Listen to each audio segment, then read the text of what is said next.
Hi friends, welcome to Competitive Cracker. ഞാൻ ശ്രീകല.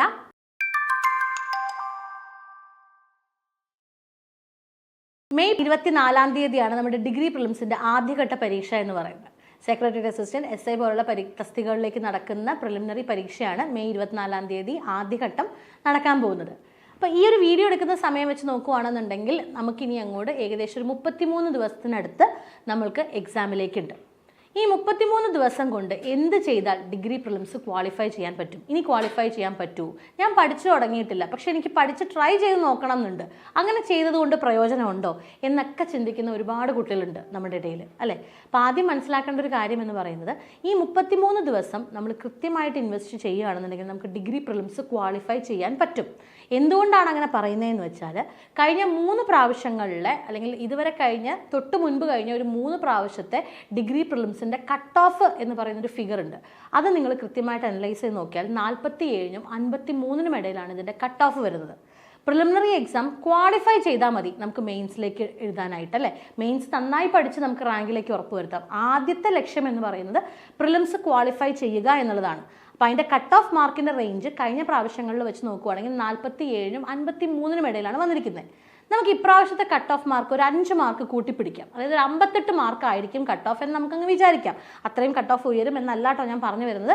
എങ്കിൽ പോലും നമ്മളുടെ കട്ട് ഓഫ് 58ലേക്ക് നമുക്കൊന്ന് ഉയർത്താം. ഓക്കെ, ഈ 58 മാർക്കിലേക്ക് എത്തുക എന്നുള്ളത് സാധ്യമാണോ ഇനിയുള്ള ദിവസങ്ങളിൽ എന്ന് ചിന്തിക്കുന്നവരോട് നിങ്ങളിതിൻ്റെ സിലബസ് ജസ്റ്റ് ഒന്ന് എടുത്ത് നോക്കുക. സിലബസ് എടുത്ത് നോക്കിയിട്ടുള്ളവർക്കറിയാം, ഇംഗ്ലീഷും മലയാളവും മാത്സും 20 mark English, 20 mark maths, 10 mark Malayalam, ഇവ 3ഉം കൂടി നമുക്ക് 50 മാർക്ക് എവിടെ കിടപ്പുണ്ട്? നമ്മുടെ പ്രിലിമിനറിയുടെ സിലബസിൽ കിടപ്പുണ്ട്.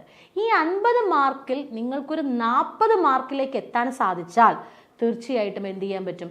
ഈ ഒരു ഘട്ടം നിങ്ങൾക്ക് ക്വാളിഫൈ ചെയ്യാൻ പറ്റും. വീണ്ടും പറയുന്നു, ഇവിടെ നിങ്ങൾക്ക് എത്ര മാർക്ക് കൂടുതൽ വരുന്നു എന്നുള്ളതല്ല, ഒരു കട്ട് ഓഫ് ക്വാളിഫൈ ചെയ്താൽ തന്നെ മെയിൻസ് എന്ന് പറയുന്ന വലിയൊരു അവസരത്തിലേക്ക് നിങ്ങൾക്ക് എത്താൻ സാധിക്കും. കഴിഞ്ഞ പ്രാവശ്യങ്ങളിലെ ക്വസ്റ്റ്യൻ പാറ്റേൺ എടുത്ത് നോക്കിയാൽ നമുക്ക് മനസ്സിലാക്കാവുന്ന ഒരു കാര്യമാണ്, ഉദ്യോഗാർത്ഥികളെ ഒരുപാട് വലയ്ക്കുന്ന രീതിയിലല്ല എന്തിട്ടിരിക്കുന്നത് ഡിഗ്രി പ്രിലിംസിൻ്റെ ഈ ഒരു ഇംഗ്ലീഷ് മലയാളം മാത്സ് പോർഷൻസ് ഇട്ടിരിക്കുന്നത്.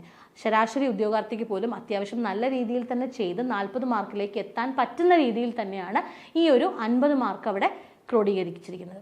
അപ്പോൾ ഇതെങ്ങനെ പഠിക്കാം, ഇതിൻ്റെ സ്ട്രാറ്റജി എന്താണ് എന്ന് ചിന്തിക്കുന്നവരോട് നിങ്ങൾ ആദ്യം ചെയ്യേണ്ട കാര്യം എന്ന് പറയുന്നത്, ഇനിയുള്ള ദിവസങ്ങളിൽ സിലബസ് മുഴുവൻ ഒരു പെർഫെക്ഷനിസത്തോടു കൂടി ആ സിലബസിനെ കാണാതിരിക്കുക. ഓക്കെ, സിലബസിലെ ഓരോ വാക്കും വായിച്ച് മനസ്സിലാക്കി അല്ലെങ്കിൽ അതിനെക്കുറിച്ച് NCERTയും SCERTയും എല്ലാം എടുത്തു വെച്ച് പഠിക്കാനുള്ള സമയം നമ്മുടെ മുന്നിലില്ല. ആ ഒരു വസ്തുത നമ്മൾ ആദ്യം മനസ്സിലാക്കുക. ഞാൻ വീണ്ടും പറയുന്നു, ഇവിടെ നിങ്ങൾക്ക് ക്വാളിഫൈ ചെയ്താൽ മതി. അതിന് നിങ്ങൾ എന്താ പറയുക, മാക്സിമം ചെയ്യേണ്ട കാര്യം എന്ന് പറയുന്നത്, ഈ 33 ദിവസത്തിൽ മാക്സിമം ചോദ്യങ്ങളുമായിട്ട് പരിചയപ്പെടുക. എങ്ങനെ പരിചയപ്പെടണം? വെറുതെ കുറേ ചോദ്യങ്ങൾ ചെയ്ത് കിട്ടുന്നതിൻ്റെ ആൻസർ മാത്രം എഴുതിയെടുക്കുക അല്ല. ഓരോ ചോദ്യത്തിൻ്റെയും ഉത്തരം എന്തുകൊണ്ട് ഇതിലേക്ക് വന്നു. ഒരു 3-4 ചോദ്യ പേപ്പർ കഴിഞ്ഞ് കഴിയുമ്പോൾ നമുക്ക് മനസ്സിലാവും, ഡിഗ്രി പ്രിലിംസിൽ ഈ ടോപ്പിക്കിൽ നിന്നും എല്ലാ പ്രാവശ്യവും ചോദ്യം ചോദിക്കുന്നുണ്ട്. അങ്ങനെ ഒരു അനാലിസിസിന് ശേഷം ആ ടോപ്പിക്ക് നിങ്ങൾക്ക് പഠിക്കാൻ സാധിച്ചാൽ തീർച്ചയായിട്ടും അത് നിങ്ങളുടെ എക്സാമിന് വലിയൊരു സപ്പോർട്ട് സിസ്റ്റമാവും. ഓക്കെ, അപ്പോൾ ഇനിയുള്ള ദിവസങ്ങളിൽ നിങ്ങൾ ആദ്യം ചെയ്യേണ്ടത്, കുറച്ച് മുമ്പത്തെ ഇപ്പം കോമ്പറ്റീറ്റീവ് ക്രാക്കറിൽ ഞങ്ങൾ ചെയ്യുന്നത് എന്താണെന്ന് വെച്ചാൽ, ഇതിന് മുൻപ് നടന്ന 17 ഡിഗ്രി പ്രിലിംസ് മെയിൻസ് പരീക്ഷകളുടെ ക്വസ്റ്റ്യൻ പേപ്പർ അനലൈസ് ചെയ്തിട്ടുണ്ട്. വെറുതെ അനലൈസ് ചെയ്തിരിക്കുക മാത്രമല്ല, അതിനെ കൃത്യമായിട്ട് അതിൻ്റെ വീഡിയോസ് ഷൂട്ട് ചെയ്ത് നമ്മുടെ ആപ്പിൽ ഇട്ടിട്ടുണ്ട് കുട്ടികൾക്ക് വേണ്ടിയിട്ട്. അപ്പോൾ ഈ 17 ക്വസ്റ്റ്യൻ പേപ്പറും ഇംഗ്ലീഷ് ആണെങ്കിൽ ഇംഗ്ലീഷിൻ്റെ അധ്യാപകൻ ഞാനായിരിക്കും എടുത്തുണ്ടാവുക, മാത്സ് ആണെങ്കിൽ ഷൈജു സാർ, അങ്ങനെ ഓരോ അധ്യാപകരായിരിക്കും അതത് സബ്ജക്റ്റിൻ്റെ അനാലിസിസ് റെക്കോർഡ് ചെയ്ത് നിങ്ങളിലേക്ക് വീഡിയോ ക്ലാസ്സസ് ആയിട്ട് എത്തിയിട്ടുണ്ടാവുക. നിങ്ങൾ ചെയ്യേണ്ട ഏറ്റവും വലിയൊരു സ്ട്രാറ്റജി എന്ന് പറയുന്നത്, പ്രീവിയസ് ഇയർ ക്വസ്റ്റ്യൻ പേപ്പറും മനസ്സിലാക്കി അനലൈസ് ചെയ്യുക. കൂടുതൽ ചോദ്യങ്ങളിലേക്ക് തന്നെ എത്താൻ ശ്രമിക്കുക. ക്വസ്റ്റ്യൻ പേപ്പർ അനലൈസ് ചെയ്യുമ്പം നമ്മൾ ഓൾറെഡി പറഞ്ഞു, ഇംഗ്ലീഷിനും മലയാളത്തിനും മാത്സിനും അത്യാവശ്യം നല്ല വെയിറ്റേജ് ഉണ്ട്. അപ്പോൾ അതിൽ തന്നെ ഓരോ കാര്യങ്ങളും കൃത്യമായിട്ട് പഠിക്കുക എന്നുള്ളതായിരിക്കണം നമ്മൾ ആദ്യം ഫേസ് ചെയ്യേണ്ട അല്ലെങ്കിൽ ആദ്യം അഡോപ്റ്റ് ചെയ്യേണ്ട ഒരു സ്ട്രാറ്റജി എന്ന് പറയുന്നത്. അതിനുശേഷം ഒരു 3-4 ക്വസ്റ്റ്യൻ പേപ്പർ ചെയ്ത് കഴിയുമ്പോൾ നമുക്ക് മനസ്സിലാവും എന്താണ് ഇന്ന ഭാഗമാണ് ഇതിൽ പ്രധാനപ്പെട്ടത്. അപ്പോൾ ആ ഭാഗം കുറച്ച് ഡെപ്തിലേക്ക് പഠിക്കണം. തീർച്ചയായിട്ടും അങ്ങനെയുള്ള കാര്യങ്ങൾക്ക് നിങ്ങൾക്ക് എന്ത് ചെയ്യാം, SCERT പുസ്തകങ്ങൾ യൂസ് ചെയ്യാം, റാങ്ക് ഫയൽസ് യൂസ് ചെയ്യാം, അല്ലെങ്കിൽ മറ്റെന്ത് സോഴ്സ് വേണമെങ്കിലും നിങ്ങൾക്ക് യൂസ് ചെയ്ത് ഒരു പെർട്ടിക്കുലർ ടോപ്പിക്ക്, ഇപ്പോൾ ഗാന്ധിയൻ എറ എല്ലാ പ്രാവശ്യം ചോദിക്കുന്നതാണ്, കോൺസ്റ്റിറ്റ്യൂഷനിലെ ഭാഗങ്ങൾ കൃത്യമായിട്ട് ചോദിക്കുന്നതാണ്. അപ്പോൾ അത് നമുക്ക് നല്ല ഡെപ്തിൽ പഠിക്കാം, അല്ലേ? അതായിരിക്കണം നിങ്ങൾ ഫോളോ ചെയ്യേണ്ട സെക്കൻഡ് സ്റ്റെപ്പ് എന്ന് പറയുന്നത്. അപ്പോൾ ആദ്യത്തെ സ്റ്റെപ്പ് എന്ന് പറയുന്നത് എന്താണ്? ഡെയിലി നിങ്ങളുടെ പഠനത്തിൽ ഇംഗ്ലീഷ് മലയാളം മാത്സ് ഇൻക്ലൂഡ് ചെയ്യുക. രണ്ടാമത്തെ സ്റ്റെപ്പ് എന്ന് പറയുന്നത് ക്വസ്റ്റ്യൻ പേപ്പേഴ്സ് അനലൈസ് ചെയ്ത് വർക്കൗട്ട് ചെയ്ത് തന്നെ നോക്കുക. മൂന്നാമത്തെ step previous year question papers അല്ലാതെ കുറച്ച് മോക്ക് സീരീസ് ചെയ്ത് നോക്കുക. കാരണം പ്രീവിയസ് ഇയർ ക്വസ്റ്റ്യൻ പേപ്പേഴ്സിൽ നിന്നും വ്യത്യസ്തമായിട്ട് ഇനി വരാൻ പോകുന്ന എക്സാംസിൽ ചോദ്യങ്ങളുടെ പാറ്റേൺ ഇങ്ങനെ ആയിരിക്കും എന്നുള്ള രീതിയിൽ പുതിയ ചോദ്യങ്ങളെ കണ്ടു നോക്കി അത് പരിശീലിച്ച് നോക്കുക എന്നുള്ളതായിരിക്കണം നിങ്ങൾ അടുത്തതായിട്ട് ചെയ്യേണ്ട ഒരു കാര്യം. ഓക്കെ, അപ്പോൾ ഇത്രയും എല്ലാമാണ് നമ്മളിവിടെ എടുക്കേണ്ട ഒരു സ്ട്രാറ്റജി എന്ന് പറയുന്നത്. ഇനി അതിനോടൊപ്പം തന്നെ നമ്മളിപ്പം 50 മാർക്കിൻ്റെ കാര്യം മാത്രമാണ് സംസാരിച്ചത് അല്ലേ. 50 മാർക്കിൽ 40 മാർക്ക് നിങ്ങൾക്ക് നേടാൻ സാധിച്ചു എങ്കിൽ ബാക്കി ഒരു 18 മാർക്ക് നിങ്ങൾക്ക് വീണ്ടും ഉണ്ട്. ഈ 18 മാർക്കിലേക്ക് എങ്ങനെ എത്താം? അവിടെ നിങ്ങൾ അനലൈസ് ചെയ്യേണ്ടത് നിങ്ങളുടെ സ്ട്രെങ്ത്തും വീക്ക്നെസ്സും തന്നെയാണ്. ഇപ്പം എന്താ പറയുക, BA ഹിസ്റ്ററി ചെയ്ത ഒരാളെ സംബന്ധിച്ചിടത്തോളം ഈ ഹിസ്റ്ററി പോർഷൻസ് അവരുടെ സ്ട്രെങ്ത് ആയിരിക്കും.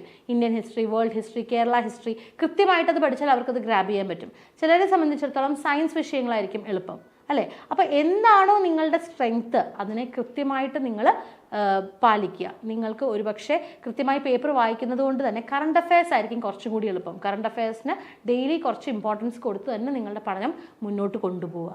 അതോടൊപ്പം തന്നെ ഞാൻ നേരത്തെ പറഞ്ഞതുപോലെ തന്നെ പ്രീവിയസ് ഇയർ ക്വസ്റ്റ്യൻ പേപ്പേഴ്സും ഇംഗ്ലീഷിനും മലയാളത്തിനും മാത്സിനും ഡെയിലി നിങ്ങളുടെ പഠനത്തിൽ കൃത്യമായ സമയം അനുവദിച്ച് തന്നെ പഠിച്ചു പോയാൽ ഉറപ്പാണ് 50 മാർക്ക് അതുപോലെ തന്നെ 58 മാർക്കിലേക്ക് നിങ്ങൾക്ക് വളരെ ഈസി ആയിട്ട് എത്താൻ സാധിക്കും. ഒരു എക്സ്ക്ലമേഷനിലും പറയുന്ന കാര്യമല്ല. കുട്ടികളെ സംബന്ധിച്ചിടത്തോളം ഒരുപാട് പേര് അവസാന ദിവസങ്ങളിൽ പഠിച്ച് തന്നെ ഈ ഒരു മാർക്കിംഗ് സ്ട്രാറ്റജിയിലേക്ക് എത്തിയിട്ടുണ്ട്. ഇവിടെ നിങ്ങൾ കൃത്യമായിട്ട് ഇത് ഫോളോ ചെയ്യുക, നിങ്ങൾക്കിത് വളരെയധികം ഹെൽപ്ഫുൾ ആയിരിക്കും.